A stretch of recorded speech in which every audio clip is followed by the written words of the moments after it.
Bismillahirrahmanirrahim. Assalamualaikum warahmatullahi wabarakatuh. Alhamdulillah wassalatu wassalamu ala asyrafil anbiya wal mursalin wa ala alihi wa sahbihi wa man tabi'ahum bi ihsanin ila yaumiddin. Rabbi israh li sadri wa yassir li amri wa hlul 'uqdatam min lisani yafqahu qawli. Allahumma la sahla illa ma ja'altahu sahla wa anta taj'alul huzna idha syi'ta sahla. اللهم إنا نسألك علما نافعا ورزقا حلالا طيبا وعملا متقبلا. Alhamdulillah, adik-adik semuanya, kita bersyukur kepada Allah Subhanahu wa Ta'ala yang telah memberikan nikmat dan karunia-Nya sehingga pada kesempatan yang berbahagia ini kita masih bisa melanjutkan pelajaran kita, yaitu tentang ekonomi. Ya, yang kita bahas di sini muamalah holistik. Jadi pada buku yang kita kaji ini, yaitu berkaitan dengan muamalah holistik. Beberapa pertemuan berikutnya kita sudah membahas terkait tentang riba, juga tentang muamalah yang baik, bagaimana seperti apa. Ya. Kemudian juga kita lanjut ya pada pembahasan yang berikutnya, yaitu agar bertambah aman dan tercukupi dalam kehidupan kita. Ya, tentu semua orang ya kalau ingin berbicara ya. Sebelum kita lanjut, kita menyinggung dulu pelajaran sebelumnya yang berkaitan dengan riba. Bahwasanya perlu kita tegaskan lagi, teman-teman sekalian, bahwasanya riba itu sangat berbahaya. Ya. Riba itu ada dua, ya, ada dua, itu riba dalam jual beli maupun riba dalam perkara utang piutang. Yang lebih marak di sekitar kita itu adalah utang piutang, riba yang berkaitan dengan utang piutang. Padahal Nabi Shallallahu Alaihi Wasallam telah mengatakan itu, kul qardin jarru manfaatan fahuwa riba. Setiap pinjaman yang mensyaratkannya ada tambahan, ya, dibayar ya oleh si pengutang dengan tambahan tertentu, maka itu disebut dengan riba. Ya, hendaklah kita berhati-hati. Ya, ancaman riba ini sangat jelas, bahkan disegerakan di dunia dan di akhirat. Kemudian juga kita telah membahas tentang muamalah yang baik. Ciri muamalah yang baik itu tentunya ada 3 poin yang perlu kita ketahui. Yang pertama adalah muamalah yang baik itu seorang yang bermuslim ya harus tentunya berbeda dengan yang bukan muslim ya. Dia bermuamalah, melakukan transaksi bisnis, transaksi ekonomi, sosial, itu harus berlandaskan paling tidak ada 3 prinsip ya. Yang pertama berdasarkan iman, tentunya seorang muslim itu ketika dia bermuamalah harus berdasarkan iman. Kemudian yang kedua, dia harus berlandaskan dengan ilmu ya, harus berlandaskan dengan ilmu. Makanya di dalam sebuah riwayat seperti dalam ya kekhalifahan Islam ya, yaitu Umar bin Khattab, beliau mengatakan bahwasanya ketika seorang yang mau berjualan di pasar itu ya harus paham terkait ilmu ya, ilmu tentang fikih muamalah ya. Kata Umar bin Khattab radhiyallahu anhu mengatakan, la yabi'u fi suqina illa ya. Kata Umar bin Khattab radhiyallahu anhu, beliau mengatakan, la yabi'u fi suqina illa man qad tafaqqa fid din. Ya, tidak boleh ada yang berjualan di pasar-pasar kaum muslimin kecuali orang-orang yang paham fikih atau orang-orang yang paham dalam agama. Maksudnya adalah orang yang paham tentang ilmu fikih atau tentang halal haram dan riba. Kemudian kita masuk pada materi yang akan kita bahas, ya, yaitu agar bertambah aman dan tercukupi. Ya, tentu dalam kehidupan kita itu, ya, seseorang itu, ya, pasti berangan-angan atau menginginkan, ya, semua orang, ya, tidak hanya terbatas pada orang tertentu, akan tetapi semua orang itu identik menginginkan, semua orang itu menginginkan bahwasanya kebutuhannya itu ingin tercukupi semuanya, ya, tercukupi kebutuhan, ya, siapapun itu. Pasti ketika orang itu hidup dengan normal, ya, pasti menginginkan itu agar tercukupi kebutuhannya. Bahkan seseorang itu tidak hanya menginginkan agar tercukupi kebutuhannya, kesehariannya, ya. Ya, ya, seperti halnya dalam rumah tangga atau keluarga. Seorang kepala keluarga atau seorang istri itu menginginkan agar kehidupan sehari-harinya itu tercukupi, ya, sandan pangannya, kemudian dari segi kebutuhan makanannya, kebutuhan yang bersifat baik itu primer, sekunder, dan tersier itu menginginkan semuanya tercukupi dengan baik. Bahkan tidak hanya perkara kebutuhan saja, akan tetapi, ya, kebanyakan orang itu, ya, ingin, ya, terpenuhi keinginannya, ya, keinginannya itu pun ingin terpenuhi, ya, ya, apa yang diinginkan oleh hatinya, ya, apa yang diinginkan oleh kehendak pikirannya itu menginginkan ini dan lain sebagainya, ya. Bahkan ada, ya, orang yang mengangankan surga sebelum memasukinya. Ya, banyak orang, ya, termasuk kita di antaranya itu, ya, menginginkan surga sebelum memasukinya. Ya, ada orang yang ketika di masa kecilnya itu menginginkan sesuatu yang bisa membuatnya bahagia. Ya, padahal, ya, ada orang kecil yang menginginkan kehidupan dewasa. Ya, kapan, kenapa saya belum dewasa, pengen cepat-cepat dewasa. Begitu pula, ya, ketika dia dewasa, kemudian dia berpikir, ada yang berpikir ketika sudah dewasa itu, ya, pengen kecil kembali, ya, pengen menginginkan untuk, ya, sesuatu yang mustahil, ya, pengen diputar kembali waktunya. Ada orang yang menginginkan ketika seorang yang sudah remaja pengen cepat-cepat dewasa dan lain sebagainya. Ya, orang yang dewasa pengen, yang belum menikah pengen cepat-cepat menikah. Orang yang sudah menikah ingin cepat-cepat punya anak, pengen cepat-cepat punya kendaraan, punya keluarga, punya rumah dan lain sebagainya, ya.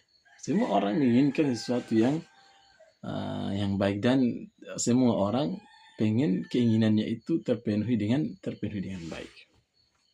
Ya, bahkan ada yang mengangankan, ya, surga sebelum memasukinya. Cukup dengan, ya, keinginan itu, ya, seseorang itu bahkan pengen, ya, cukup dengan kerentek hati saja, ya, ya, yang diharap bisa menghampiri, ya.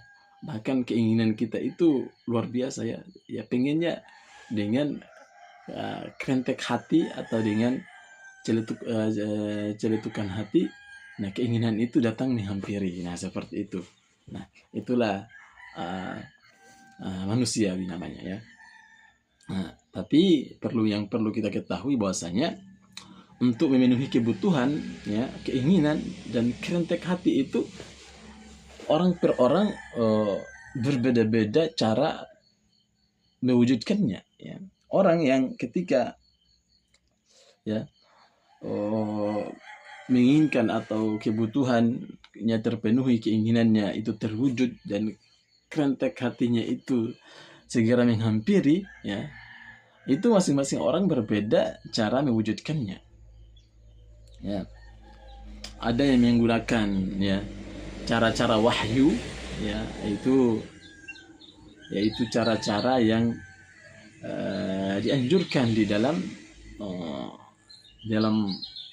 Islam. Ada yang dengan cara-cara yang hanya menuruti hawa nafsunya, tentunya, ya. Seorang, ya, itu pasti masing-masing orang berbeda-beda cara menyikapinya atau cara mewujudkan keinginan dan kebutuhannya itu terpenuhi. Ya, contoh ya, ingin hartanya bertambah umpamanya, ya. Seorang punya keinginan untuk hartanya semakin bertambah, ya. Orang yang bekerja menumpuk-numpuk modal untuk menikah, untuk bisnisnya, ya. Hartanya ingin terus bertambah, maka nafsunya berkata, nafsu kita itu senantiasa memotivasi kita, yaitu simpan hartamu, ya, dan tahanlah harta, ya. Tahan, jangan minimalir pengeluaran, dan simpan, ya, untuk agar harta yang kita peroleh itu semakin bertambah, ya. Itu konsep, ya, cara mewujudkannya berdasarkan hawa nafsu, ya. Kalau hawa nafsu tentu dia berkata, ya, tahan, ya, tahan, jangan terlalu jangan dikeluarkan, dan simpan dengan baik-baik harta tersebut, ya. Bahkan di dalam di dalam sebuah ungkapan itu yang kita sudah hafal sejak kita dalam pada masa kecil itu, ya, katanya dikatakan bahwasanya menabung pangkal kaya, ya, menabung pangkal kaya, ya. Sebenarnya seperti itu adalah konsep-konsep kapitalis, ya, konsep-konsep kapitalis, ya, kapitalis, dan ini adalah cara hawa nafsu, bukan cara agama kita. Nah, bagaimana cara agama kita yang menyikapi ketika ingin bertambah, ya, hartanya kita, ya, terus bertambah? Maka resep wahyu memastikan bahwa sedekah bisa menambah harta, ya, sedekah bisa menambah kekayaan kita, ya. Alladzina yunfikuna amwalahum fi sabilillahi kamathali habbatin ambatat sab'a sanabila fi kulli sumbulatin mi'atu habbah, ya. Seseorang yang menyedekahkan hartanya itu di jalan Allah karena Allah Subhanahu wa taala, kamathali habbah, ya, seperti dia menanam, ya, benih, kamathali habbat ambatat sab'a sanabil, ya, kemudian di dalam benih itu tumbuh, ya, satu tangkai dalam satu pohon, dan pohon itu memiliki 7 tangkai, ya, sab'a sanabil fi kulli sumbulatin mi'atu habbah. Kemudian, ya, 7 tangkai pohon itu, ya, masing-masing memiliki 100 buah, ya, masing-masing memiliki 100 buah. Nah, itu konsep sedekah. Konsep wahyu memastikan bahwasanya dengan bersedekah, menginfakkan hartanya kita itu, ya, maka konsep wahyu, ya, tidak menahan dan tidak terlalu, ya, tidak menyebabkan, akan tetapi bersedekah, ya, jika benar-benar seorang itu, ya, yakin dengan wahyu, ya, dengan cara mewujudkan kekayaannya itu, ya, pasti banyak memberi. Bagaimana kita mau melihat seseorang itu bisa terus bertambah, ya, hartanya, ya, pasti kita melihat, ya, kedermawanannya, ya. Al-yadul ulya khairum min ladus sufla, ya. Tangan di atas itu lebih baik daripada tangan di bawah, ya. Artinya memberi itu adalah suatu perkara yang terbaik di sisi agama kita. Bayangkan, ya, di dalam agama kita itu, ya, ketika kita bersedekah umpamanya 1.000 rupiah, ya, maka itu adalah merupakan sama seperti kita menanam satu pohon, kemudian tumbuh satu pohon itu kemudian memiliki 7 tangkai, ya, memiliki 7 tangkai, dan masing-masing tangkai itu ada 100 buah. Artinya, ya, ketika kita bersedekah di dalam, ya, bersedekah karena Allah Subhanahu wa taala dalam agama kita, maka hal itu tidak akan merugikan kita, bahkan itu adalah merupakan pertanda bahwasanya akan harta kita itu akan terus berkembang, ya. 7.000 sebanding dengan 700.000, seperti itu teman-teman, ya. Kemudian seseorang menginginkan, ya, ingin dimudahkan segala urusannya, ya, ingin dimudahkan segala urusannya, tentu, ya. Kalau seseorang, ya, dalam kehidupan ini banyak sekali urusan, ya, seorang guru pasti, ya, urusannya, ya, dalam mengurus mengajar, mengurus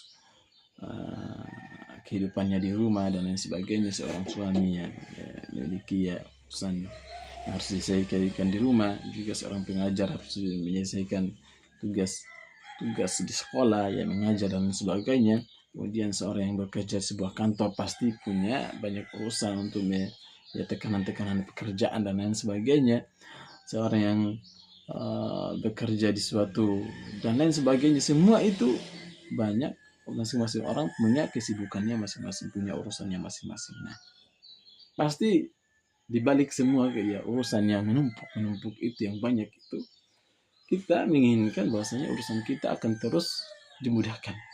Bagaimana urusannya kita ini selesai dengan kerentekan hati, ya, dengan kerentekan hati. Nah, bagaimana logika nafsu, ya? Ada yang menginginkan urusannya itu dimudahkan, agar dimudahkan, ya. Logika nafsu, ya, pasti akan memberi saran, ya, agar semua bisa dimudahkan urusannya kita itu, ya, apa-apa tinggal perintah dan lain sebagainya, ya, tinggal bicara langsung kelar, ya. Pasti logika nafsu atau saran nafsu, ya, menyarankan yaitu miliki kuasa, ya, miliki harta dan sarana untuk diri sendiri, ya, ya, miliki kuasa. Seorang yang memiliki kekuasaan, seorang pemimpin, ya, agar dimudahkan, ya, urusannya itu, ya, seorang umpamanya ingin dimudahkan bisnisnya dan lain sebagainya, maka cari pemimpin, izin dan lain sebagainya, itu akan dimudahkan, ya, dengan kekuasaan, ya, kita. Itu adalah konsep-konsep wahyu. Miliki harta, ya, dengan uang Anda bisa membeli semuanya umpamanya, ya. Itu adalah konsep-konsep nafsu yang memberikan saran ketika ingin dimudahkan urusannya, maka nafsu mengatakan miliki kuasa. Dengan kekuasaan itu, ini juga termasuk konsep kapitalis, ya, kapitalis. Rasanya dengan kekuasaan itu, ya, bisa mempermudah urusannya kita. Memang dalam faktanya bisa mempermudah, akan tetapi pada hakikatnya itu tidak seperti itu sama sekali. Bahkan itu akan menjadi beban ketika kita sudah meninggalkan dunia. Nah, maka bagaimana konsep wahyu? Ya, bagaimana konsep wahyu jika ingin dimudahkan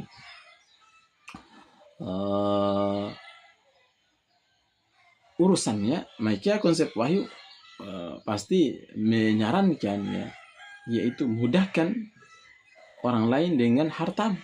Ya, ketika kita memiliki harta, ada orang yang kesusahan, pengen punya utang dan lain sebagainya, bebaskan orang lain dari utangnya dengan hartanya, ya, mudahkan orang lain dengan kuasa, ya, yang menjadi, ya, ketika kita berkuasa dan lain sebagainya, memiliki kekuasaan, memiliki tanggung jawab dalam suatu institusi atau dalam pemerintahan, maka gunakan semuanya itu untuk mempermudah urusan orang lain. Jangan sekali-sekali, ya, mempersulit urusan kaum muslimin. Bahasanya, ya, bahkan Nabi SAW mengatakan siapa yang memperberat urusannya kaum muslimin, ya, menghalang-halangi, ya, mempersulit urusannya kaum muslimin, maka itu ada ancaman baik dari Nabi SAW, ya. Dan mudahkan orang lain dengan apa saja yang kamu miliki, ya. Kata Nabi SAW, man satara mu'minan, ya, satarallahu fi dunya wal akhirah. Siapa yang membantu urusan kaum muslimin di dunia, maka Allah Subhanahu wa taala akan memudahkan urusannya di dunia dan di akhirat. Ya.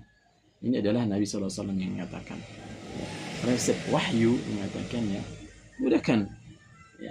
Resep Nabi SAW di mana Nabi SAW itu tidak berkata ya illa wahyu yuha wa ma yantiqu 'anil hawa. Bahkan natqun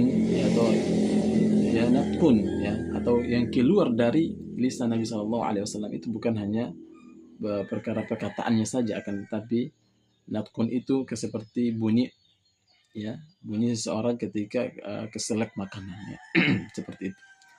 Nah, suara yang seperti itu saja itu ya Nabi SAW tidak keluar kecuali berdasarkan wahyu dari Allah Subhanahu wa taala. Maka Nabi SAW resep wahyu melalui lisan Nabi SAW, bahwasanya Nabi mengatakan jika ingin dimudahkan urusannya maka mudahkan urusan kaum muslimin. Ya, siapa yang memudahkan urusan seorang muslim ya, maka Allah Subhanahu wa taala akan memudahkan urusannya di dunia dan di akhirat.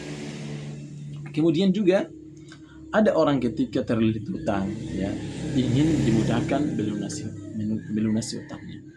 Tentu seseorang yang terhimpit utang ya, dia berpikir bahkan berangan-angan ya agar utangnya ini langsung terbayarkan ya, dengan kerentek hatinya itu utangnya dia menginginkan agar utangnya langsung terbayarkan dan lunas. Nah, ya ada orang yang berutang itu ingin angsurannya lancar ya, dia ingin lancar dalam membayar angsuran. Nah, seperti itu. Nah, bagaimana konsep nafsu menawarkannya ingin cepat ya dilunasi hartanya ya, maka nafsu memilih tahan harta dan dahulukan membayar tanggungan. Nafsu mengatakan ya tahan hartamu itu, dahulukan membayar tanggungan. Ya. Pasti kalau kita berpikir secara ekonomi ya, secara matematika ekonomi ya tentu iya benar, kita akan mengiyakan ya, bahwasanya dengan menahan harta ya, kemudian mendahulukan membayar utang itu pasti ya akan dimudahkan. Akan tetapi bagaimana cara wahyu yang menawarkan ya bahkan wahyu menawarkan bahwasanya Rasulullah SAW mengingatkan ya, suatu saat Rasulullah SAW itu mengingatkan kepada salah seorang sahabat yang bernama Qais bin Salih al-Ansari ya. Jadi suatu ketika Rasulullah SAW itu berwasiat kepada Qais bin Salih al-Ansari radhiyallahu anhu. Dan sanad hadis ini adalah sahih atau hasan. Maka apa yang dikatakan oleh Rasulullah SAW? Itu Rasulullah SAW mengatakan, berinfaklah. Niscaya Allah berinfak untukmu. Nah, perhatikan perkataan Nabi SAW ya, kepada Qais bin Salih al-Ansari radhiyallahu anhu. Nabi SAW mengatakan ya bukan tahan hartamu ya dan simpan uang, dahulukan ya membayar hutang. Akan tetapi Nabi SAW mengatakan berinfaklah. Berinfak. Niscaya Allah Subhanahu wa taala berinfak untukmu. Ya, artinya ya dalam ayat Al-Qur'an pun ya juga dikatakan ya lan tanalul birra hatta tunfiqu mimma tuhibbun. Kalian tidak akan mencapai suatu kebaikan ya hingga kalian ya menginfakkan hatta tunfiqu mimma tuhibbun, ya menginfakkan harta yang kalian sukai. Ketika kita ya mengikuti konsep wahyu, maka seorang yang rajin berinfak itu adalah orang yang paling mudah, insyaallah orang yang akan dimudahkan oleh Allah Subhanahu wa taala dalam segala urusannya, termasuk dalam membayar. Kemudian tidak berlanjut sampai di situ pun. Ya, Qais bin Salih al-Ansari radhiyallahu anhu ini setelah mendengar wasiat dari Nabi Sallallahu Alaihi Wasallam, resep dari Nabi Sallallahu Alaihi Wasallam,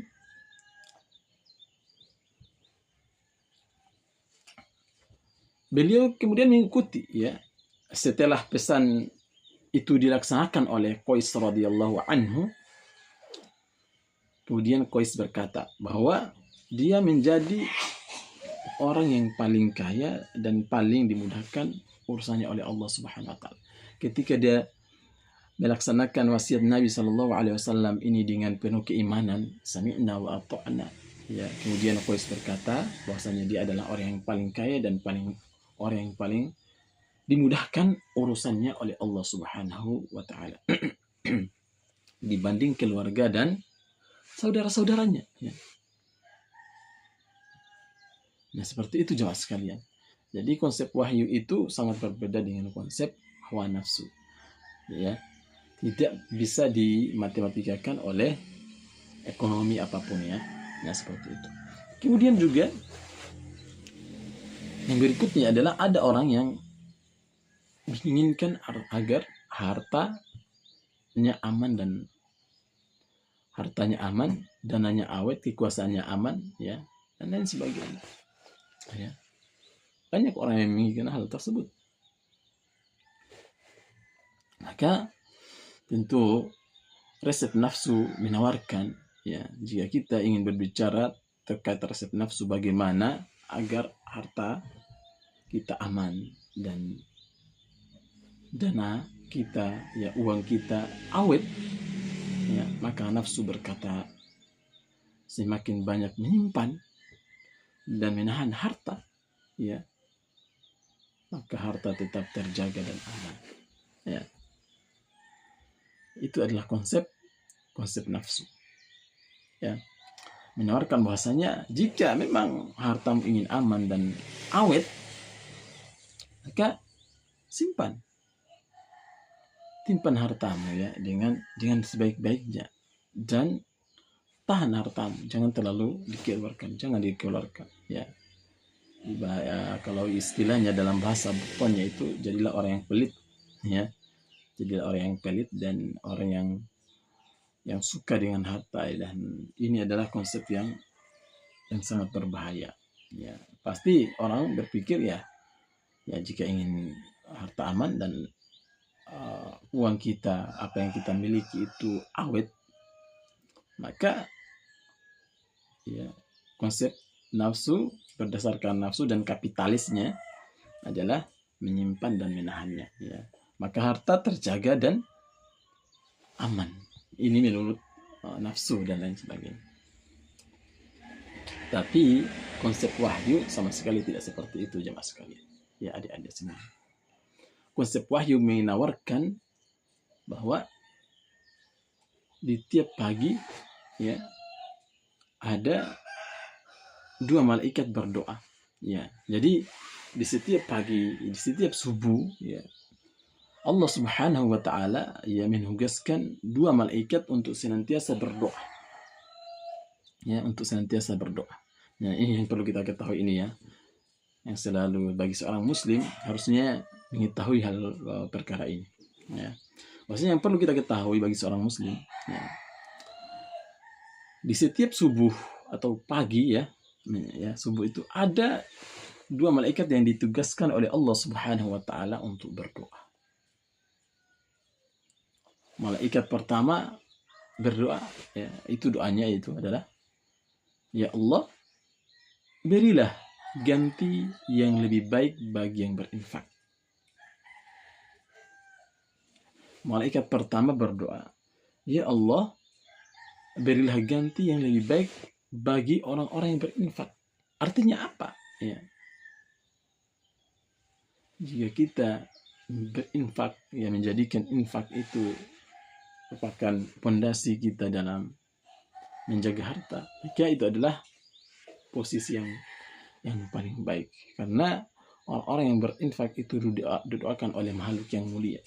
Ya, ketika para malaikat itu berdoa, mereka adalah makhluk yang mulia, pasti doanya dikabulkan oleh Allah Subhanahu wa taala.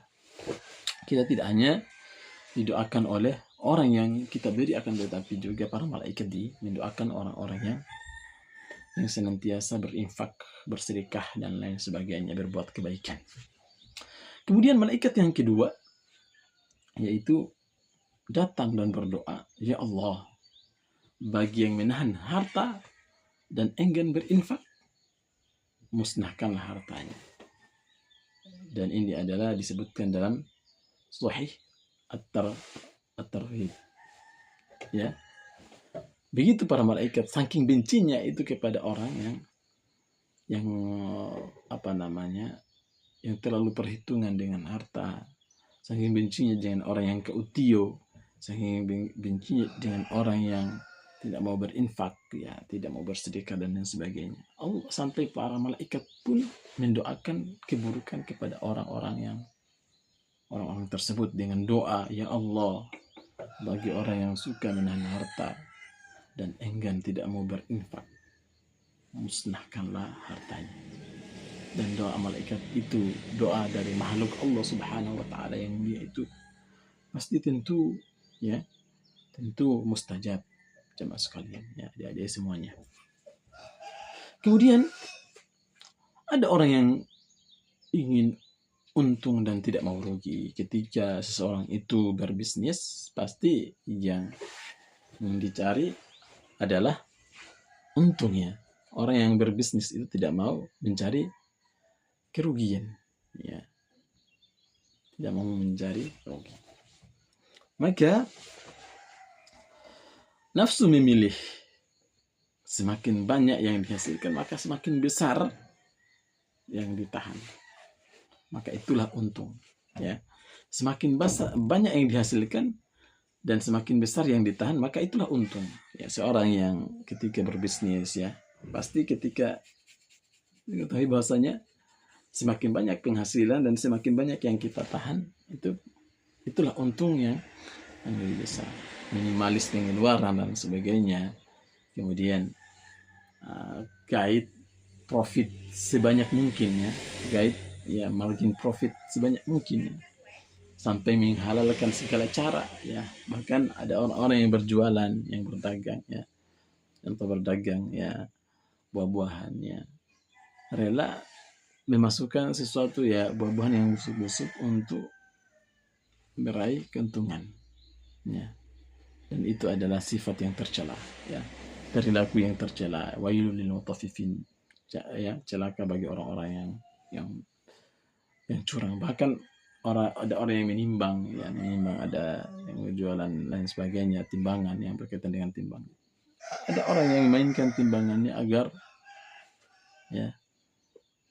cepat, ya, agar banyak untungnya dan lain sebagainya, ya, melakukan segala cara untuk memperbanyak untung. Dan mereka ini adalah orang-orang yang juga semakin besar untuk menahan hartanya, tidak mau berinfak dan lain sebagainya, ya.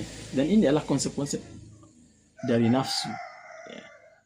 Ini adalah konsep nafsu yang menawarkan. Nah, bagaimana, ya, konsep wahyu yang menawarkan hal ini? Sebagaimana Abdul Aziz Al-Muhammad As-Salman menggali pesan wahyu, dan beliau sampai pada kesimpulan bahwa di antara yang rugi adalah orang yang berharta tapi tidak bersedekah, ya. Karena sebagiannya harta kita itu ada 3. Yang pertama adalah harta yang kita makan, nah, itulah yang akan habis. Kemudian harta yang kita sedekahkan, itulah harta kita yang sesungguhnya, yang akan terus mengalir kebaikannya di sisi Allah Subhanahu wa taala. Kemudian harta yang kita tinggalkan, dan harta yang kita tinggalkan ini tentu akan menjadi warisan bagi anak dan keturunan kita, ya. Bahasanya Abdul Aziz Muhammad, ya, As-Salman mengatakan bahasanya di antara orang yang rugi adalah orang yang tidak, adalah orang yang berharta tapi tidak bersedekah, ya, hanya bertugas mengumpulkan harta dan lain sebagainya sampai kemudian dia meninggal, ya. Nah, seperti itu. Artinya ia diperbudak oleh hawa nafsu. Ada orang yang bekerja, ya, yang mencari uang dan lain sebagainya, mengumpulkan modal dan lain sebagainya sampai melupakan ya konsep-konsep wahyu, ya melupakan Allah Subhanahu wa taala, tidak pernah sholat dan lain sebagainya. Ya, karena kesibukan dia mencari harta. Ya.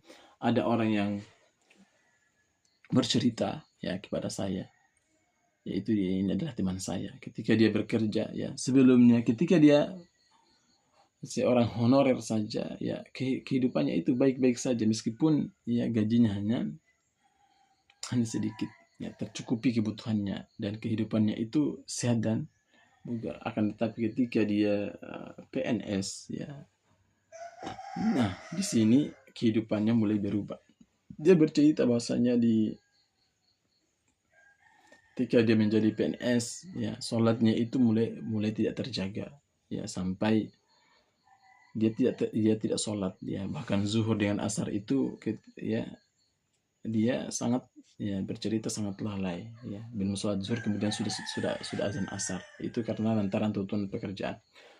Dan efeknya adalah yaitu kesehatannya sampai terganggu ya, terkena jantung koroner dan lain sebagainya. Sampai saat ini beliau masih terus melawan cuti dari pekerjaannya, kemudian beristirahat dan masih berobat. Nah, sepertilah efek ketika kita terlalu mementingkan pekerjaan daripada kehidupan kewajiban kita ya kepada Allah Subhanahu wa taala. Ada orang yang bekerja ya, terus bekerja, saya punya banyak teman terus bekerja ya, dari SMP sudah pergi merantau dan lain sebagainya. Akan tetapi ya, bukannya semakin bekerja ya, semakin merantau itu bisa mengumpulkan banyak harta, bahkan ya orang tersebut masih meminta dikirimkan uang dari orang tuanya ya, meminta orang tuanya untuk mengirimkan uang. Nah seperti itu. Karena kenapa? Karena dia jauh dari Allah Subhanahu wa taala ya. Dia jauh dari Allah Subhanahu wa taala. Ya, seharusnya orang yang bekerja itu adalah ya orang yang paling banyak hartanya kalau kita pikir-pikir. Akan tetapi ya, sebagian orang ketika bekerja malah ya masih meminta kepada orang tuanya untuk dikirimkan uang. Dan ini adalah kehidupan yang sangat berbalik ya. Ya, bahwa orang yang merugi itu, orang yang rugi diantaranya adalah orang yang memiliki harta tapi tidak pernah bersedekah, tidak mau bersedekah. Kemudian ia pun mati dan hartanya diwarisi oleh orang lain, kemudian orang lain itu menyedekahkannya. Ya, memang diantara orang yang rugi ya, orang yang memiliki harta ya, akan tetapi dia tidak bersedekah, kemudian dia mati dan hartanya itu diwarisi oleh orang lain, anak-anaknya, dan anak-anaknya pun ya menyedekahkan harta tersebut. Ya. Oleh karenanya ya, nafsu seringkali tidak sejalan dengan wahyu. Ya. Konsep nafsu ketika menawarkan solusi itu, maka tidak sejalan dengan wahyu. Tapi Allah Subhanahu wa taala yang perlu kita ketahui bahwasanya Allah Subhanahu wa taala menghendaki ya para hamba-hambanya untuk berusaha menyelaraskan nafsunya dengan kehendak wahyu ya. Kita harus berusaha ya memastikan bahwa nafsu kita itu harus berada di dalam lingkungan ya kotak ya wahyu ya. Ya. Wa amma man khafa maqama rabbih wa nahan nafsa 'anil hawa ya. Dan adapun orang yang menahan nafsunya amma man khafa maqama rabbih, karena Allah Subhanahu wa taala wa nahan nafsa 'anil hawa ya. Dan adapun orang-orang yang takut kepada Allah Subhanahu wa taala dan kemudian menahan hawa nafsunya itu, dia selaraskan keinginan nafsunya itu dengan wahyu, konsep-konsep dari Allah Subhanahu wa taala. Wa nahan nafsa 'anil hawa fa innal jannata hiyal ma'wa, maka baginya itu adalah surga yang di dalamnya itu adalah yang mengandung kebahagiaan. Maka adik-adik sekalian ya, yang diperlukan ya, bahwasanya kita harus terus berusaha untuk mentarbiyah, mendidik ya diri gunanya untuk menjinakkan nafsunya kita agar tunduk pada kehendak wahyu.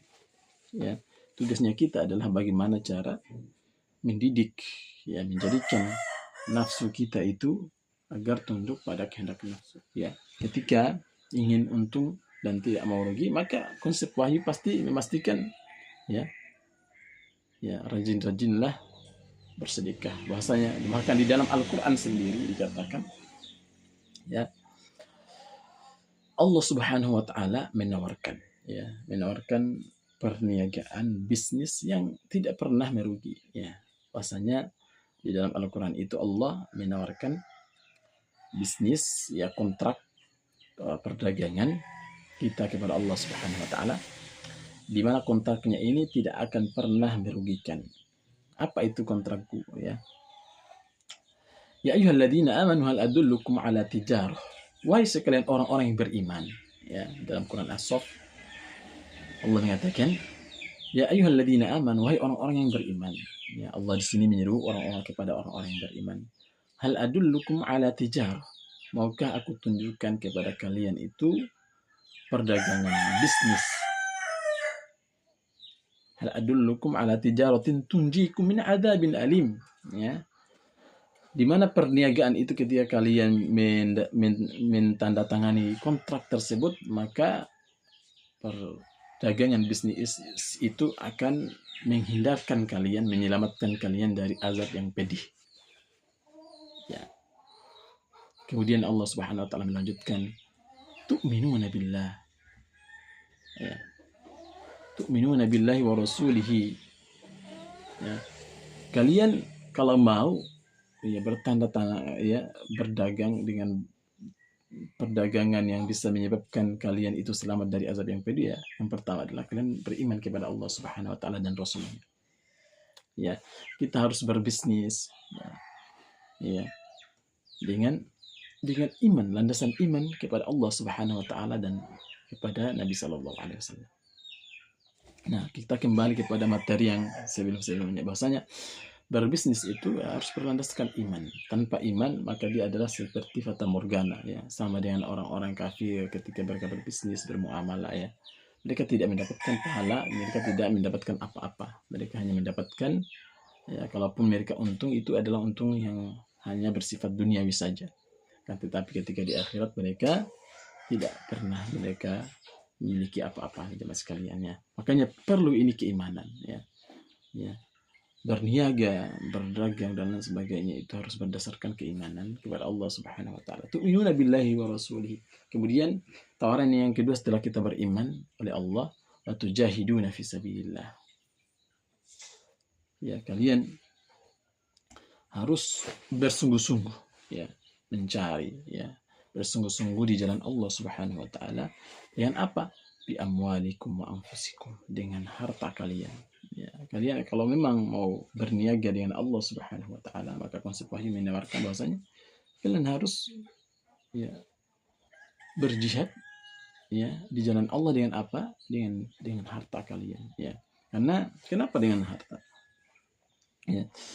Ya, kalau seorang itu ketika diajak berjihad di jalan Allah Subhanahu wa taala yang tidak punya harta, maka kenapa Allah Subhanahu wa taala di dalam ayat ini mendahulukan harta, berjihad dengan harta? Karena ya ketika kita tidak punya apa-apa mungkin masih ya punya ya merasa punya sesuatu ya, kita masih bisa berjihad dengan dirinya kita. Kan tetapi ketika kita sudah punya kekayaan, seorang itu cenderung dengan memiliki ya cinta dengan harta ya. Jadi manusia itu cenderung suka dengan harta, suka menumpuk-numpuk harta. Ketika dia sudah kaya mendapatkan harta yang lebih banyak, maka sifat aslinya itu manusiawinya itu sangat jelas, dia sangat tamak. Bahkan dia tidak mau ya sampai mengeluarkan hartanya ya, seperti itu. Ya, jadi ketika kita mau melihat seseorang itu, ya, maka lihatlah ketika dia kaya, apakah dia masih rajin memberikan orang, atau masih memiliki sifat dermawan atau tidak. Ya. Sehingga yang perlu saya nasihatkan kepada teman-teman sekalian, jika kalian ya pengen belajar sedekah, melawan ya nafsu kita, ya mendidik nafsu kita, maka belajarlah di saat kalian masih berada di bawah atau masih belum memiliki banyak harta. Ya. Ketika seorang itu dalam keadaan susah, dalam keadaan sempit, dalam keadaan miskin, ya, ketika hanya memiliki harta uang ya 10.000, maka dia rela menyedekahkan hartanya itu, berbagi sama temannya 5.000, setengah dari hartanya itu dia sedekahkan ke temannya 5.000. Dia masih bisa, dia masih mampu untuk menyedekahkan setengah hartanya itu dari 10.000 itu, dari sebanyak 5.000 dari 10.000 itu. Ya, seorang yang memiliki harta 10.000, itu masih dengan mudah menyedekahkan hartanya 5.000, setengah hartanya itu kepada orang lain. Akan tetapi jika teman-teman sudah memiliki harta yang banyak, umpamanya 1 miliar atau 1 triliun atau kita katakan 1 miliar, maka teman-teman saya yakin pasti ya mustahil mampu menyedekahkan hartanya itu 500 juta ya ke orang lain, ke temannya. Ya, jika teman-teman punya harta 1 miliar ya sangat susah ya, bahkan ya dibanding 1 juta orang itu hanya 1 orang saja ya yang mampu, yang bisa menyediakan hartanya itu setengahnya. Nah, seperti itu teman-teman. Jadi belajarlah berinfak, mendidik nafsu kita sejak kita belum memiliki apa-apa, sehingga ketika kita sudah